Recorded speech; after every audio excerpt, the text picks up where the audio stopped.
Mi exnovia me acusó de acosarla durante 14 semanas, pero yo estaba a 13,000 kilómetros de distancia. Cuando abrí mi correo esa mañana en Singapur, las palabras de Gabriela me golpearon como un martillo. Detente ahora. Mi abogado tiene todo registrado. Mantente alejado. Leí el mensaje una y otra vez en mi habitación del hotel, tratando de entender qué significaba.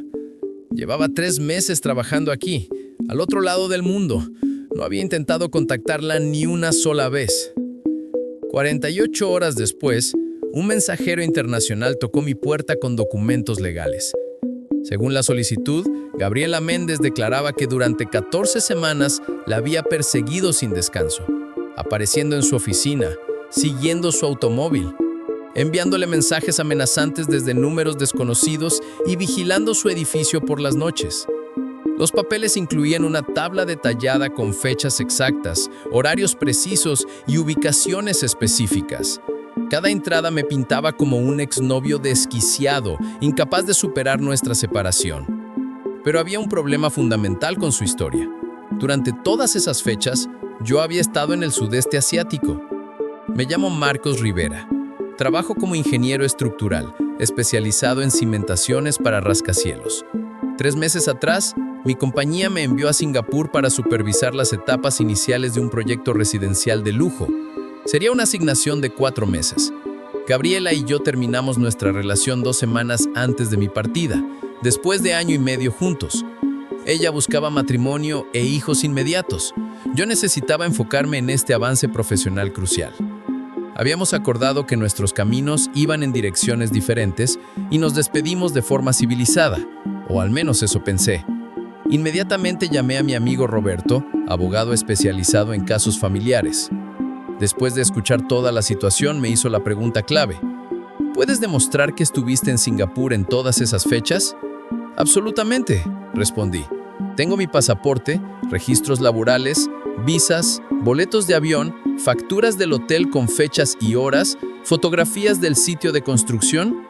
Haz copias de absolutamente todo, me interrumpió Roberto. Copias físicas y regresa para la audiencia. Esto no es algo que puedas manejar a distancia. La audiencia es en 11 días. No puedo simplemente abandonar el proyecto, protesté. Marcos, las órdenes de restricción se vuelven parte del registro público.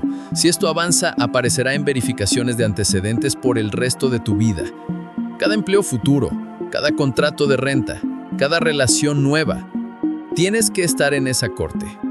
Colgué y comencé a recopilar evidencia inmediatamente. Mi pasaporte contaba la historia completa.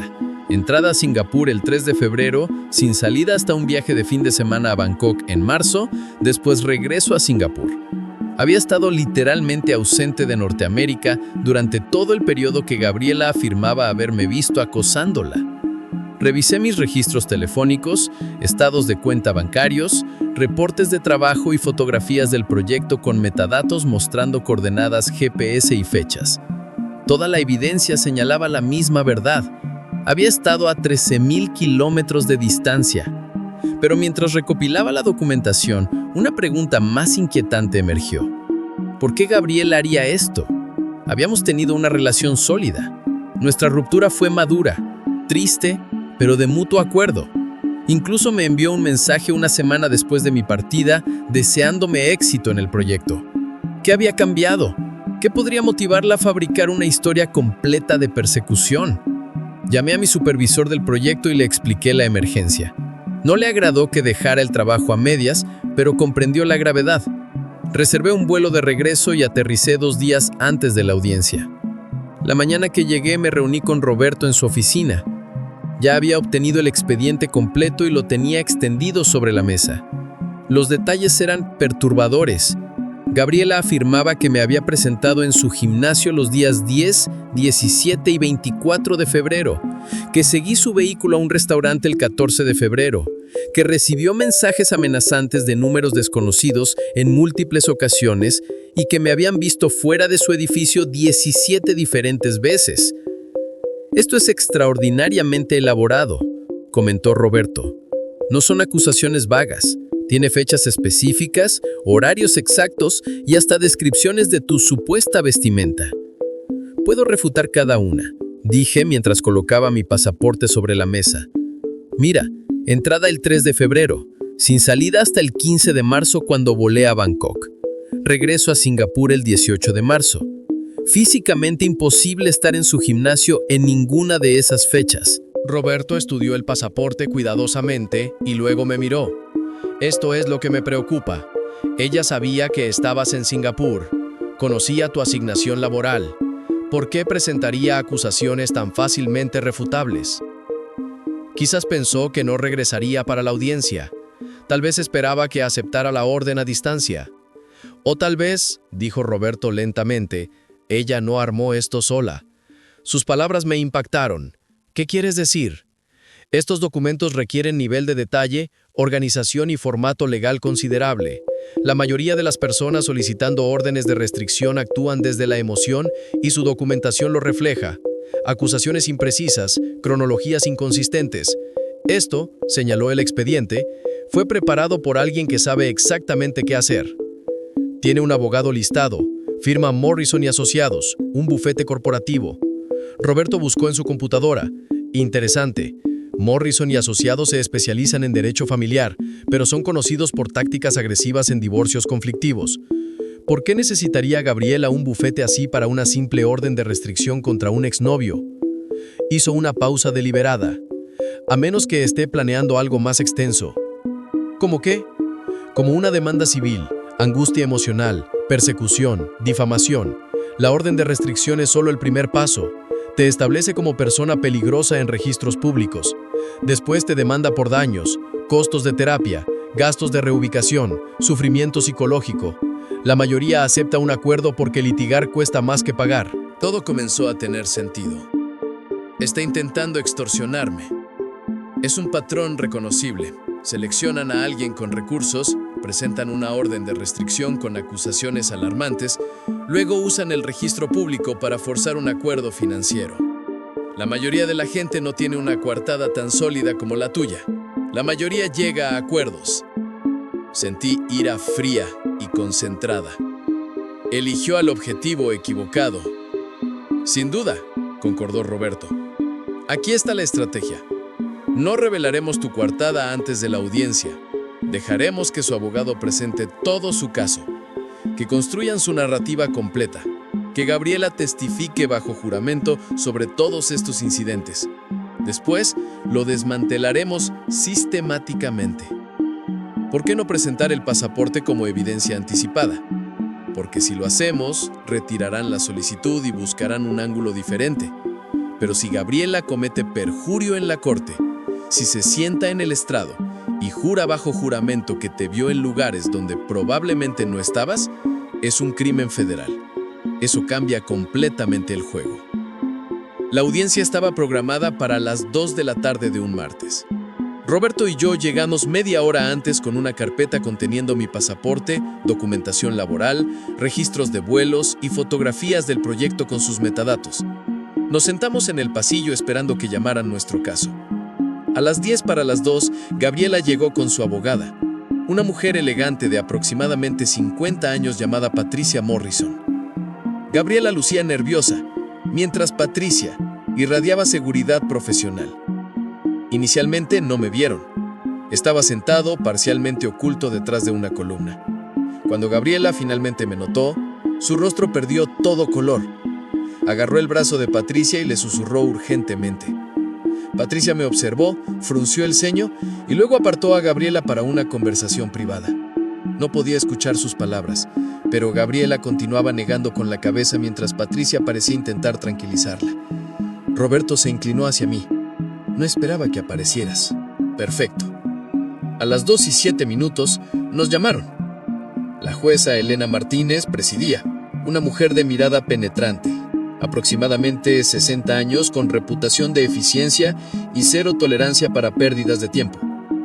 El oficial nos tomó juramento y Patricia Morrison comenzó su presentación inicial. Su señoría, mi clienta Gabriela Méndez, solicita una orden de restricción contra Marcos Rivera, su expareja. Durante las últimas 14 semanas, el señor Rivera ha mantenido un patrón persistente de acoso y hostigamiento que ha causado a mi clienta severa angustia emocional. Patricia procedió a resumir las acusaciones, leyendo el expediente presentado con precisión profesional. Cada incidente reportado sonaba peor que el anterior: las apariciones sorpresa, las llamadas anónimas, la vigilancia nocturna. Me describió como alguien que se había vuelto peligrosamente obsesivo después de la ruptura. La señorita Méndez ha documentado 17 incidentes distintos donde el señor Rivera apareció fuera de su residencia. Ha asegurado declaraciones de su compañera de habitación, su colega laboral y su hermano, confirmando comportamiento inusual y vehículos sospechosos coincidiendo con el del señor Rivera. Roberto permaneció silencioso, tomando notas, sin objetar nada. Me obligué a mantener compostura, sabiendo lo que vendría. La jueza Martínez revisó los documentos y luego me miró directamente. Señor Rivera, entiendo que está representado por consejero legal hoy. Sí, su señoría. Roberto Sánchez, representando al demandado. Señor Sánchez, ¿desea su cliente responder a estas acusaciones? Roberto se puso de pie. Sí, su señoría, pero primero nos gustaría escuchar el testimonio directo de la señorita Méndez sobre los incidentes específicos que alega. Patricia pareció momentáneamente sorprendida. Normalmente, los demandados aceptan las órdenes de restricción por defecto o presentan defensa inmediata. Solicitar testimonio de la demandante era inusual. La jueza Martínez asintió. Señorita Méndez, por favor, tome el estrado. Gabriela se dirigió al estrado, prestó juramento y se sentó. Lucía incómoda pero determinada. Patricia la guió a través de la cronología desde nuestra ruptura. ¿Puede describir qué sucedió después de que usted y el señor Rivera terminaron su relación?, preguntó Patricia. Terminamos a principios de febrero, respondió Gabriela. Fue extremadamente difícil para Marcos. No podía aceptarlo. Continuaba enviándome mensajes pidiendo hablar, queriendo otra oportunidad. Primera mentira. Habíamos terminado de mutuo acuerdo y fui yo quien partió a Singapur. Le envié exactamente 2 mensajes después de la ruptura. Uno confirmando que había recogido mis pertenencias de su apartamento y otro deseándole lo mejor antes de mi vuelo. ¿Cuándo comenzó el acoso?, preguntó Patricia. Aproximadamente una semana después de la ruptura. Empecé a ver su automóvil cerca de mi edificio. Inicialmente pensé que era coincidencia, pero seguía ocurriendo. Estaba estacionado en mi calle cuando salía al trabajo. Aparecía en mi gimnasio. ¿Puede describir un incidente específico? El 10 de febrero estaba en la caminadora alrededor de las 7 de la noche. Estaba en la caminadora y levanté la vista y él estaba ahí, mirándome desde el otro lado del salón. Salí inmediatamente. Estaba aterrorizada. La escuché decir esto bajo juramento. 10 de febrero. Ese día estuve en una reunión de construcción en Singapur por la mañana y cené con el director del proyecto esa noche. Tenía fotografías de esa cena con marcas de fecha en los metadatos. Patricia continuó. ¿Hubo otros incidentes? El 14 de febrero fui a cenar con amigos a un restaurante en el Distrito Norte. Al salir, vi a Marcos sentado en su automóvil al otro lado de la calle. Nos siguió varias cuadras antes de desviarse. Mis amigos también lo vieron. 14 de febrero. Estuve visitando instalaciones de prueba de concreto en las afueras de Singapur con el equipo de ingeniería estructural. Había firmado documentación y entregado un reporte de proyecto ese día. ¿Qué hay del acoso electrónico?, preguntó Patricia. Comencé a recibir mensajes de números que no reconocía, mensajes amenazantes, diciendo cosas como «no puedes esconderte» y «te arrepentirás». Sabía que era Marcos. ¿Quién más podría ser? ¿Conservó estos mensajes? Los borré porque me aterrorizaban, pero documenté las fechas y horarios. Conveniente, pensé. Sin evidencia real de mensajes, solo su palabra. El testimonio duró 20 minutos. Gabriela describió incidente tras incidente, cada uno detallado y específico. Era evidente que había recibido preparación legal. Habló del desgaste emocional, la ansiedad, el insomnio, el miedo constante. Mencionó cambiar su membresía del gimnasio y tomar rutas diferentes al trabajo. Cuando Patricia finalmente terminó, la jueza Martínez miró a Roberto. Señor Sánchez, su turno. Roberto se puso de pie, sosteniendo un único documento. Señorita Méndez, Usted declaró que el señor Rivera apareció en su gimnasio el 10 de febrero, ¿correcto? Sí. ¿Y que siguió su automóvil el 14 de febrero? Sí. ¿Y que hubo múltiples otros incidentes a lo largo de febrero y marzo donde usted lo vio personalmente cerca de su apartamento o lugar de trabajo? Sí, al menos 17 veces. ¿Está completamente segura de estas fechas? Absolutamente. Lo documenté todo cuidadosamente. Gracias. Roberto se dirigió a la jueza. Señoría, me gustaría presentar evidencia A de la defensa. Le entregó mi pasaporte al oficial, quien se lo pasó a la jueza Martínez. Roberto luego distribuyó copias a Patricia y Gabriela. Este es el pasaporte del señor Rivera, dijo Roberto con voz calmada. Si examinan las páginas de visados, verán un sello de entrada a Singapur fechado 3 de febrero. Hay un sello de salida para un viaje de fin de semana a Bangkok el 15 de marzo y un sello de reingreso a Singapur el 18 de marzo. No hay sello de salida de Singapur hacia Norteamérica hasta el 9 de abril, que fue ayer. La sala quedó en completo silencio. La jueza Martínez examinó el pasaporte meticulosamente, revisando cada página. El rostro de Patricia Morrison había pasado de confianza profesional a palidez absoluta.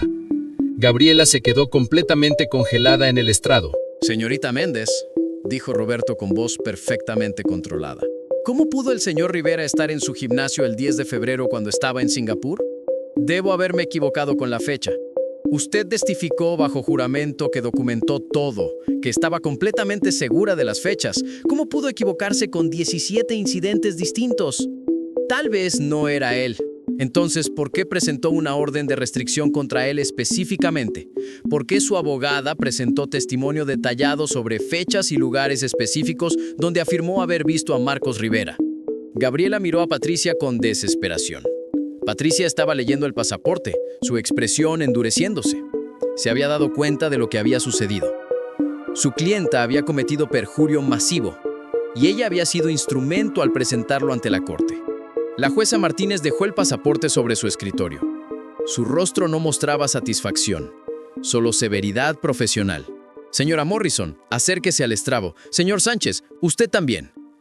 Ambos abogados se aproximaron. La conversación fue en voz baja, pero pude leer el lenguaje corporal de la jueza Martínez. Estaba furiosa. Patricia intentó explicar algo, señalando documentos, pero la jueza Martínez la interrumpió con un gesto cortante. Cuando regresaron a sus lugares, la jueza Martínez se dirigió a la sala. Voy a establecer lo que parece obvio para todos los presentes. El señor Rivera no pudo haber cometido los presuntos actos de acoso descritos en este expediente porque no estaba en el país durante el periodo en cuestión. La evidencia del pasaporte es clara y está corroborada por registros oficiales de inmigración. Miró directamente a Gabriela. Señorita Méndez, ha testificado bajo juramento sobre hechos que no pudieron haber ocurrido. Eso constituye perjurio, lo cual es un crimen. Denegaré inmediatamente esta orden de restricción y referiré este asunto a la Fiscalía para Investigación Criminal. Gabriela comenzó a llorar. No eran lágrimas de víctima buscando compasión, sino lágrimas de pánico de alguien viendo las consecuencias aproximarse. La jueza Martínez continuó. Señor Sánchez, ¿desea su cliente presentar alguna contrademanda? Sí, su señoría. Presentaremos demanda por difamación, procesamiento malicioso y daño emocional intencional. También solicitaremos honorarios legales y daños relacionados con que el señor Rivera tuvo que abandonar su trabajo en Singapur para defenderse de estas acusaciones falsas. Es su derecho, dijo la jueza Martínez. Esta audiencia ha concluido. Señora Morrison, le sugiero que tenga una conversación extremadamente seria con su clienta sobre las consecuencias de presentar falso testimonio ante esta corte. El mazo cayó. Al salir de la sala, escuché a Gabriela discutir con Patricia en el pasillo. Las palabras de Patricia resonaron claramente. Me dijiste que tenías testigos. Me dijiste que tu hermano lo vio. Me dijiste que tenías los mensajes. Pensé que no regresaría. Pensé que simplemente aceptaría la orden. Cometiste perjurio ante una jueza, siseó Patricia. No puedo representarte en esto.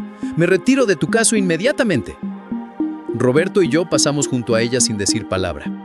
Afuera del tribunal, finalmente me permití respirar. ¿Qué sigue ahora?, pregunté.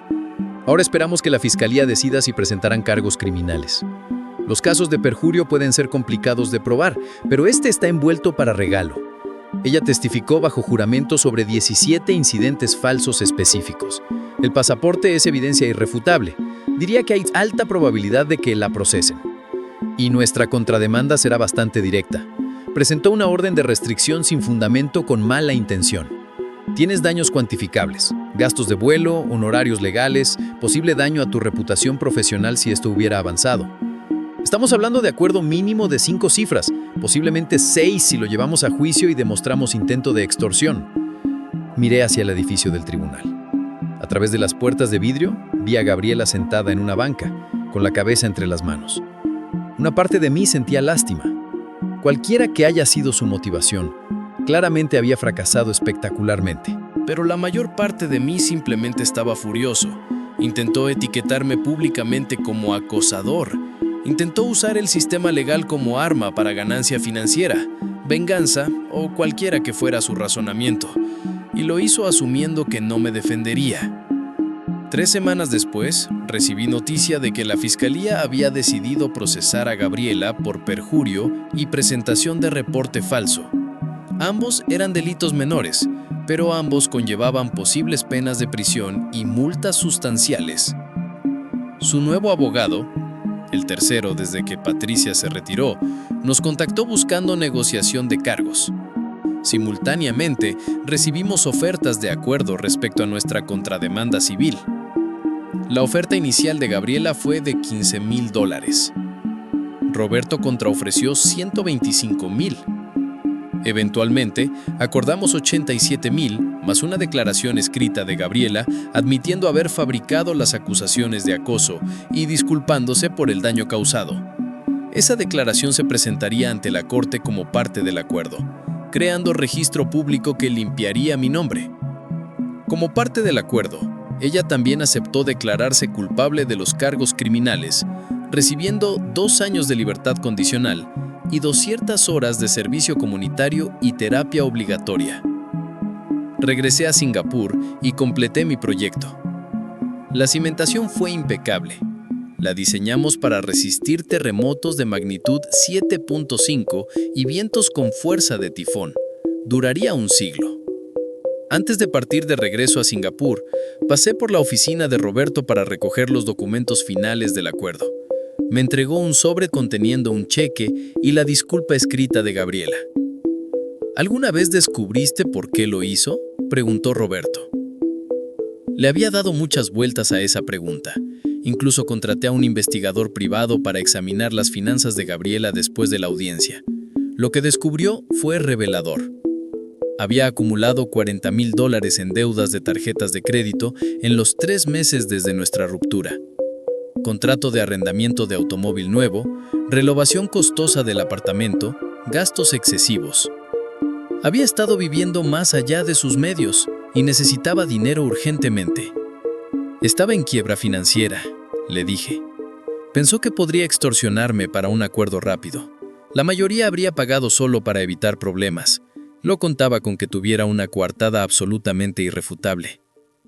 Afortunado que estabas fuera del país. Afortunado que conservé mis recibos, corregí. Volé de regreso a Singapur esa tarde. En algún lugar sobre el Pacífico, saqué mi computadora portátil y revisé las fotografías del proyecto, la cimentación profunda, los pilones, las mallas de refuerzo de acero y el concreto vertido que soportaría una torre de 52 pisos. La ingeniería sólida requiere precisión.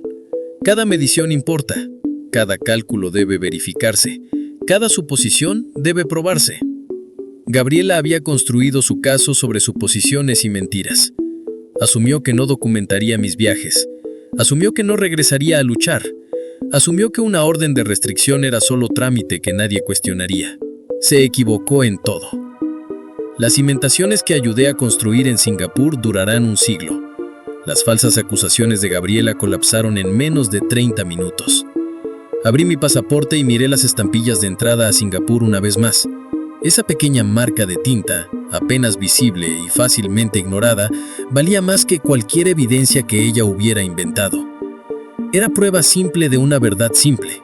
Yo no estaba ahí. A veces la mejor defensa es simplemente la verdad, documentada e indiscutible. El avión continuó hacia el oeste, siguiendo el sol hacia Singapur. Cerré el pasaporte, cerré mi computadora y dormí profundamente por primera vez en un mes. La pesadilla legal había terminado.